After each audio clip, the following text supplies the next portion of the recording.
mean. Brian cried, I laughed, and that's why we're here today. So, Pascal designed this pensée to be provocative, as it is meant to cause us to question who we really are and show the issues with naive thinking. The truth that rings through here is unsettling and disappointing, because it shows you how many of your core beliefs to love and to be good seem impossible. So to be concerned about who you really are is a normal reaction to such a heavy truth. What does it mean to love someone, or to love yourself? Who am I? Who is the other? And who is self? Through going back to classical sources, I was equipped to realize the truth hidden behind the question behind the self. To find this truth, we must look through multiple perspectives and avoid being one-dimensional. What is self? Is it truly only the qualities that make us, and are they that malleable that they make love impossible? Is it the choices we make, or is it who God created me to be? Or is there something more rooted in our essence that rings true to our existence of man? The self is only truly defined when we realize that we must rely on God for our true meaning. Ultimately, the question of self only exists because the question has an answer that matters. Without an answer, there is no reason to engage in the question. Why do something with no reason behind it? The search for meaning behind our existence has gone on for centuries, and as of now, the answer still hangs in the air, waiting for a widely agreed upon answer to the common man. To say that I simply exist and then choose my meaning is simply arbitrary.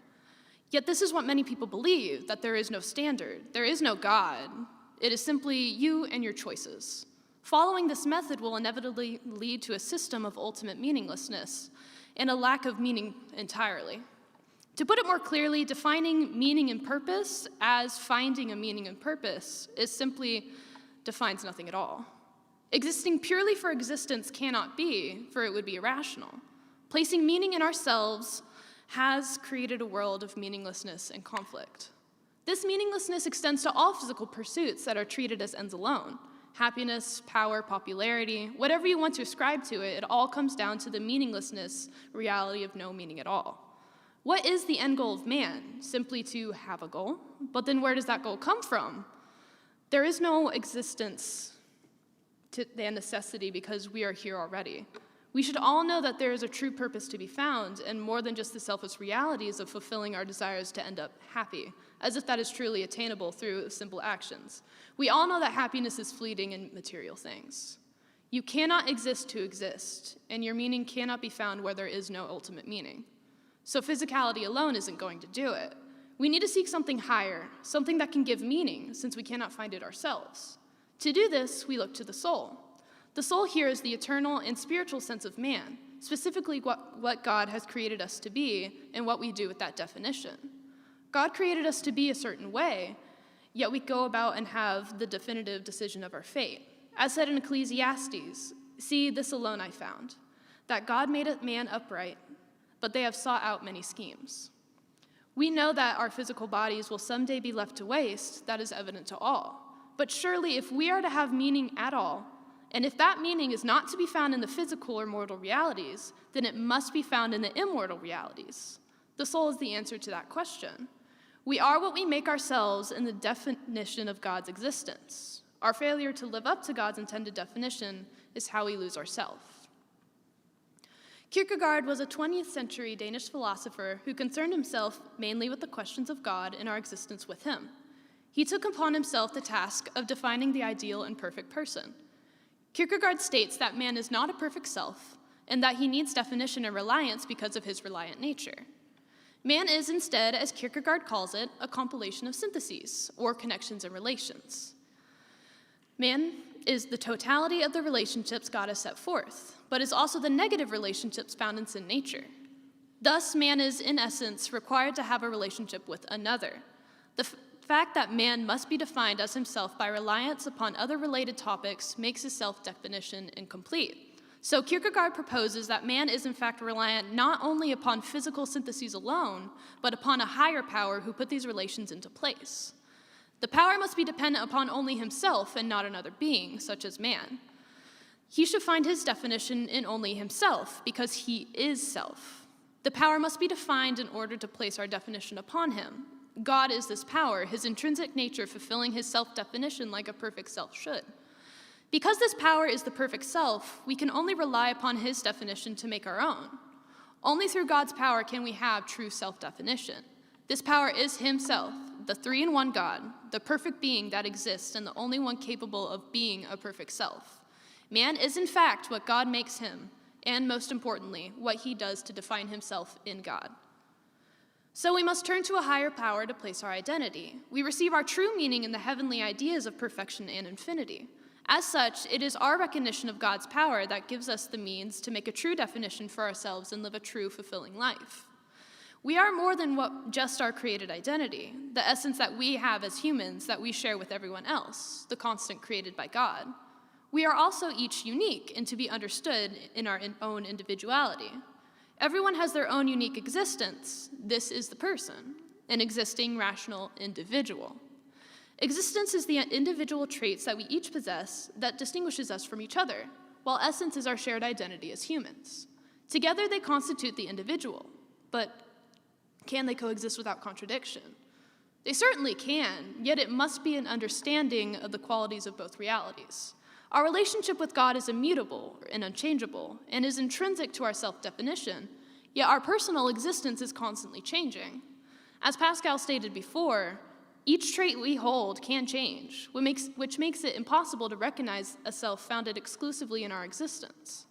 Yet this existence that we have as individuals, while distinct from our essence, directly dictates how we perceive that essence. Denying God and his definition of us places our meaning in ourselves. A harmful consequence of this is that it will affect our perception of ourselves towards the detriment of ourselves in our society. Essence and existence are different, but are fundamentally connected and affect how we see ourselves. Who we are and who we choose to be, as Kierkegaard states, must be reconciled coherently and under God. There must be a balance between both our essence and existence. This is the idea of Thomas Aquinas. He was a medieval philosopher and theologian who worked mainly on identifying God and how we as humanity are created by him. In his work On Being and Essence, he discusses this exact line of thinking.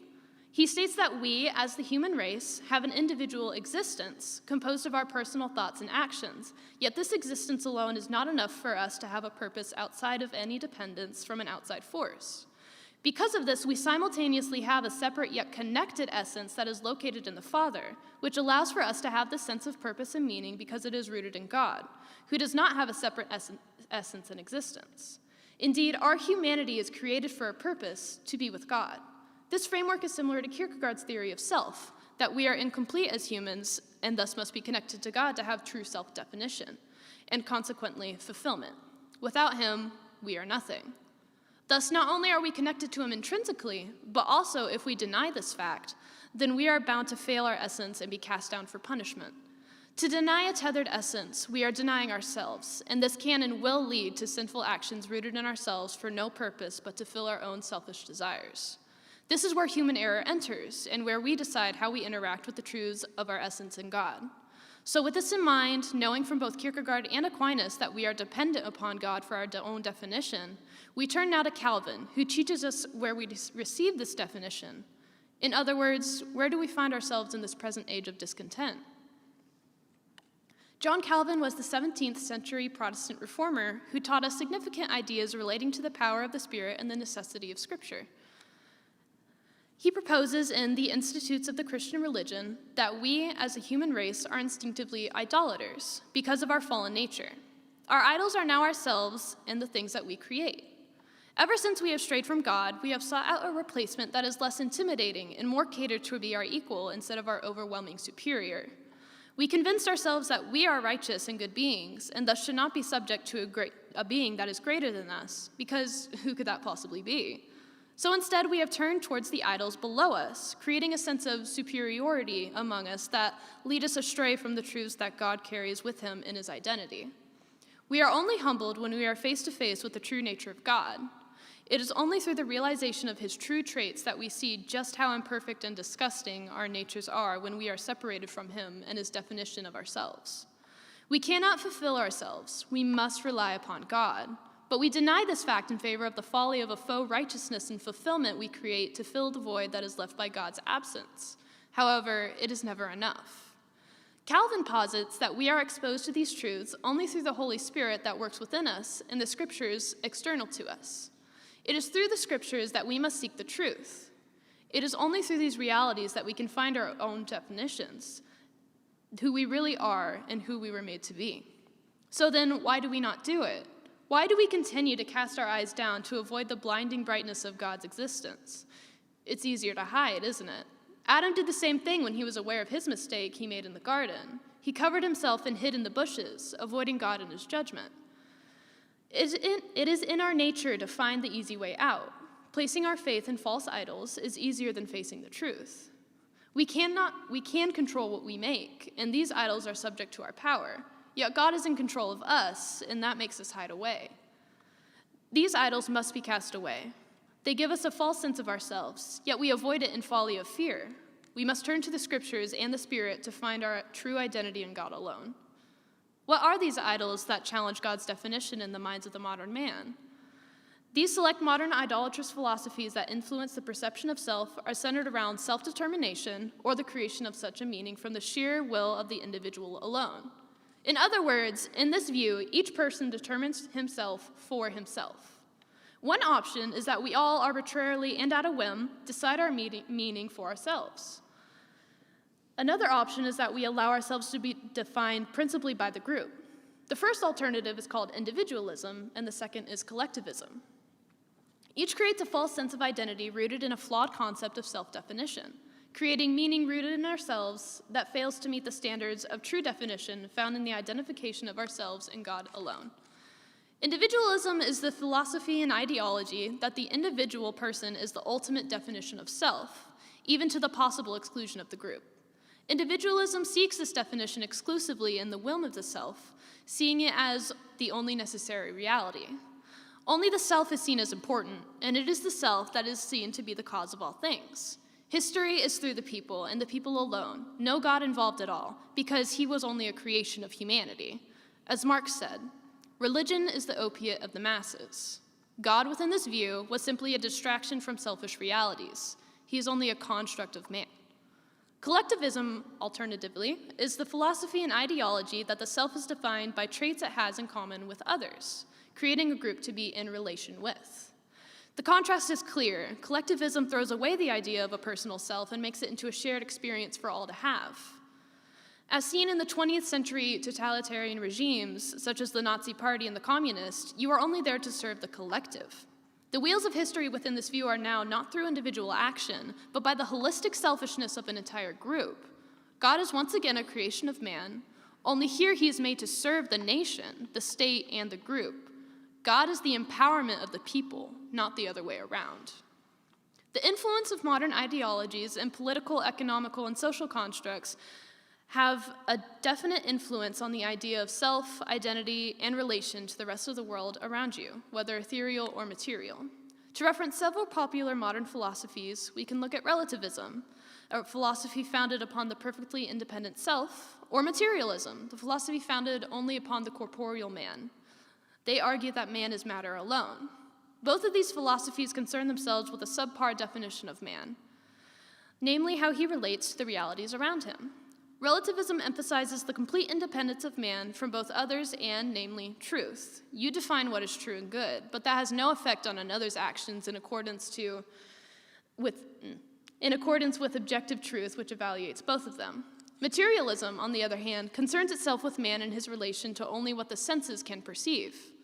There is no reality outside of what you can physically realize, so man is no more than his body and the chemicals that form his personality. Both of these views fall short when defining man, yet each philosophy carries truths that we commonly hold today in our own societal realms. But where do these ideologies come from, and why exactly do they have such an emphasis in our current day and age? Take a second to think about what is new about our current modernity, the contemporary society in which we live in, when compared to societies of ages past. What drives us, Americans, and even more widely the Western world, that would let us take these positions in reference to ourselves and identity? In other words, what makes materialism and relativism so intrinsic to the modern identity? These systems are what drive us, and one of the largest and most prevalent systems in our Western culture is the idea of the free market. The free market, or capitalism, is a difficult topic. And even more simply, economics as a whole, because these ideologies are namely facts in their interpretations. In economics, we trace our interpretations of events that happened, and we make estimations of what will happen because of it. Where the complications enter is through the tracing of the effects to our societies and what they have done to the modern mind.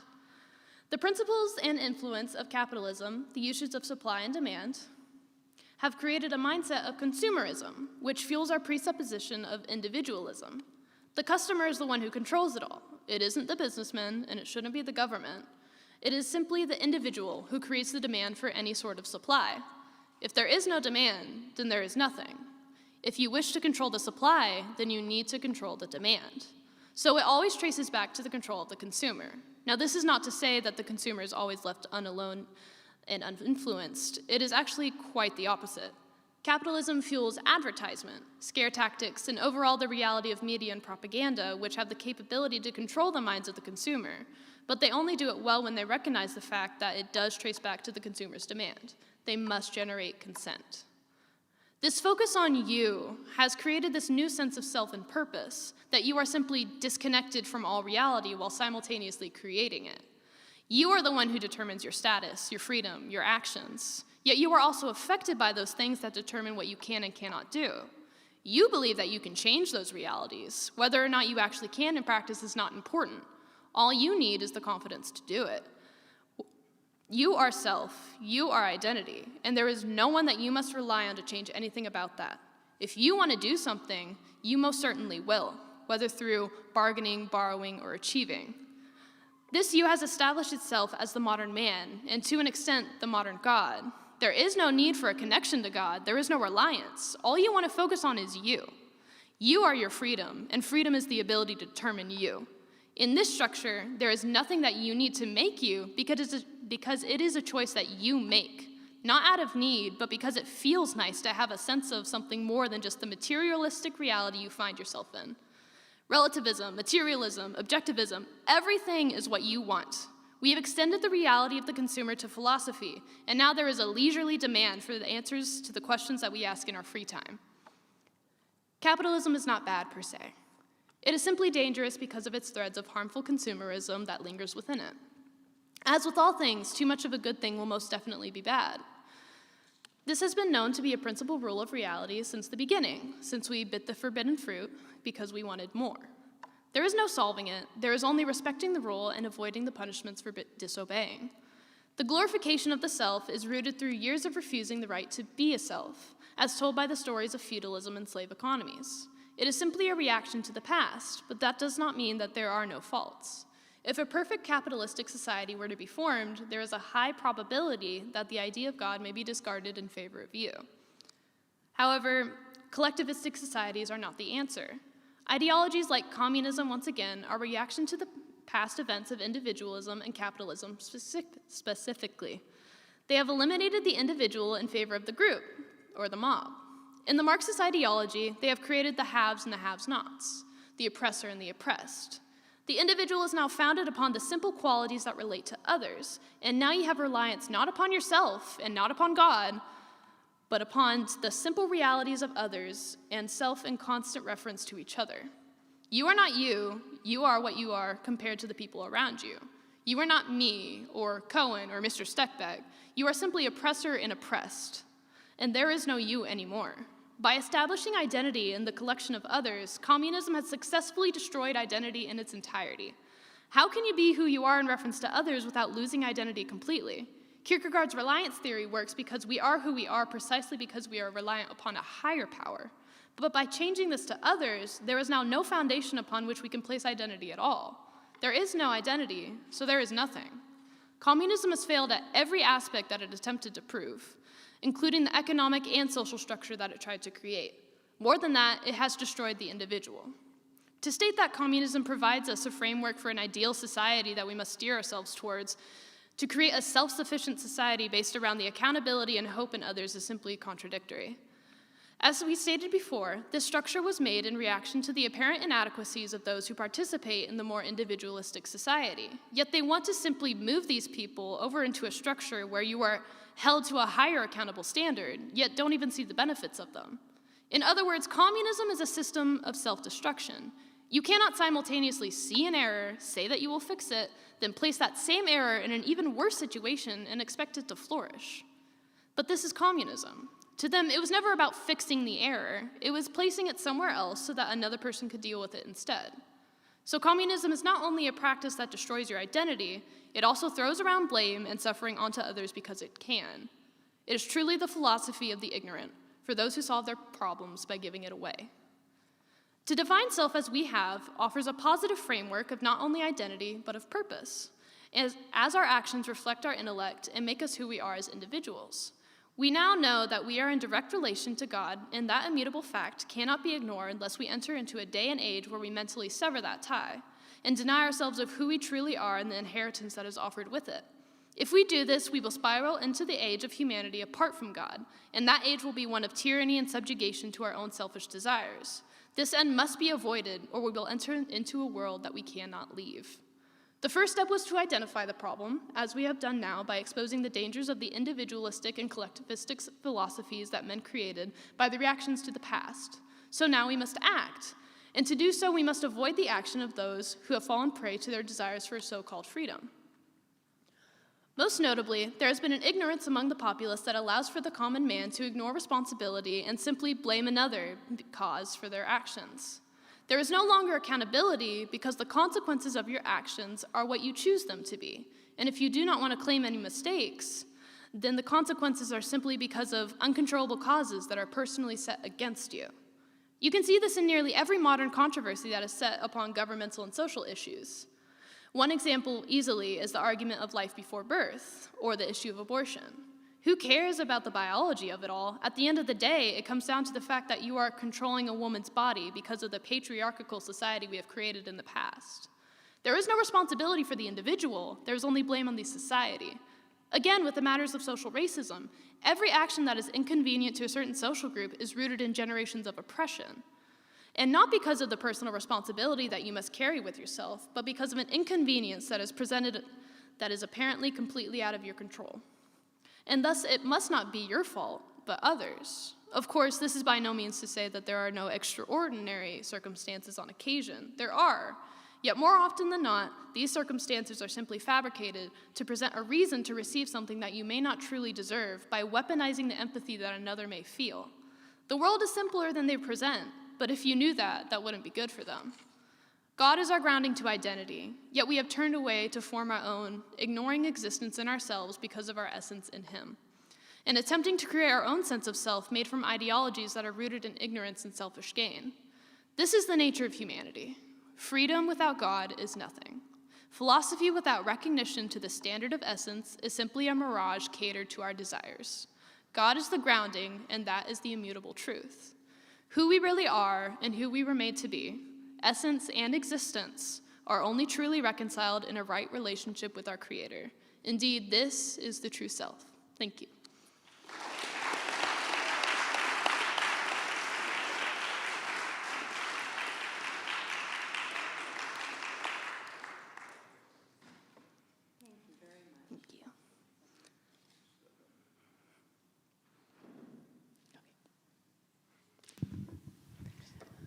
Thank you, Maddie. Thank you.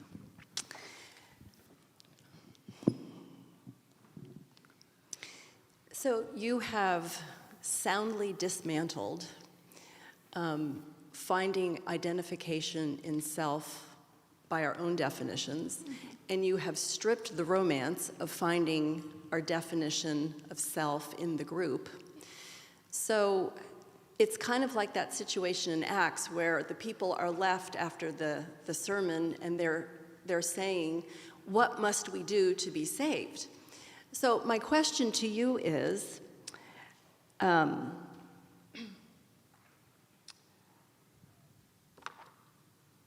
there must be a true identification that is simply expressed in the gospel. An identification of the self, individual, and then also the identification of the self as a group. Like for salvation, we have to have both of those things clearly defined for us in the gospel. Mm-hmm. Can you explain simply how the gospel addresses the salvation of the individual that actually gives us a real identity rooted in God, and a simple way that the gospel addresses our desire and need for a group. So I mentioned the passage, Ecclesiastes 7:29, and I hold this to be true that, I'll read it. See, this alone I found, that God made man upright, but they have sought out many schemes. So God has created man to be what he is, in his image, and that is our essence. Everything that is our essence is what God intended, but our existence came not after the fall, for we had an existence before, but it became skewed afterwards. So now we seek out our own schemes, as the passage says, and through that, we sort of determine ourselves in God. So through this determination, we define ourselves individually, while our essence is through him. Yes. Okay, thank you. Saving the big guns for last, apparently. Saving the big gun for last? Okay, no. Good job, Maddie. Thank you. So I'd like to kind of piggyback a little bit on what Mrs. Carter said about just the practical nature of it. So you've talked about philosophically what is and isn't, how we are or are not supposed to think of ourselves. In a real practical way, how then do I relate back to the world? So we've talked about how an improper way of thinking of myself in relationship to the world and economy and all of these things. So if I do have a right relationship and a right understanding of who I am, how then will I go forward and love my neighbor differently than how things are existing now? Can you repeat the last part of that question? Sorry. So if I do have a right relationship with God and a right understanding of who I am as a self, how am I going to live in my community? How am I going to go to the free market? How am I going to relate then to the people around me, my community around me, if I do have a right relationship and understanding of myself? Right, so now you have this mental structure that you have, you're grounding in God, yet you still have your individual existence. And you hold that individual existence to that standard that God has set before you, and you live out your life in that such. So you now have God's morals, for example, that you find through the scriptures, that are exposed through the scriptures, and you are exposed to what is now true and beautiful and good, and you live out your life such as that in your individual existence, because you are what you make yourself in that individual existence. So you live out what God has intended through that way. Thank you. Thank you. Thank you, Mads. Thank you. So you seem to assume within your speech, this is my philosophical question, that there is an ebb and flow between extremes in history. And my question is, did you assume that at the outset as like a presupposition, or did you look at the evidence and then come to that conclusion after looking at all the evidence? So the evidence shows, I mentioned it briefly in my paper, that you can track sort of the conversation between individualism and collectivism through history, through specifically what I used was the economical systems through history. So that includes evolving from feudalism in the more medieval days, evolving into the free market, going through the Industrial Revolution, and now we're evolving back into that collectivistic society through communism. So by tracing these effects of what it has, you can see sort of the conversation that the two have. So I would say it's present in the historical evidence. Okay, thank you. All right, and then my second question is also along these kind of practical lines. I'm thinking of things that are more extreme, like transgenderism, right? People don't even know what gender they are, but also just more common things like going through an identity crisis, right? That seems to happen, like a midlife crisis or something like that. How does your thesis serve us loving our neighbor in that way? Answering to, you know, I got an identity crisis or something like that, right? How does your thesis answer to it? So I would say most probably what that person is struggling with is finding their identity in totality. And that is a common thing today through social media and things like that. They are promoting a very sort of flowy identity that you can be who you want to be, and that can change in the instant when that isn't necessarily true. And that creates these things such as a crisis about your identity. So I would show them the grounding that they need, which can be found in the immutable God, who never changes, and believing that your essence is in him will create this grounding that you now know your identity, and now you do not need to search these false identities created in self and just at a whim. That's great, Maddie. Thank you. Thank you.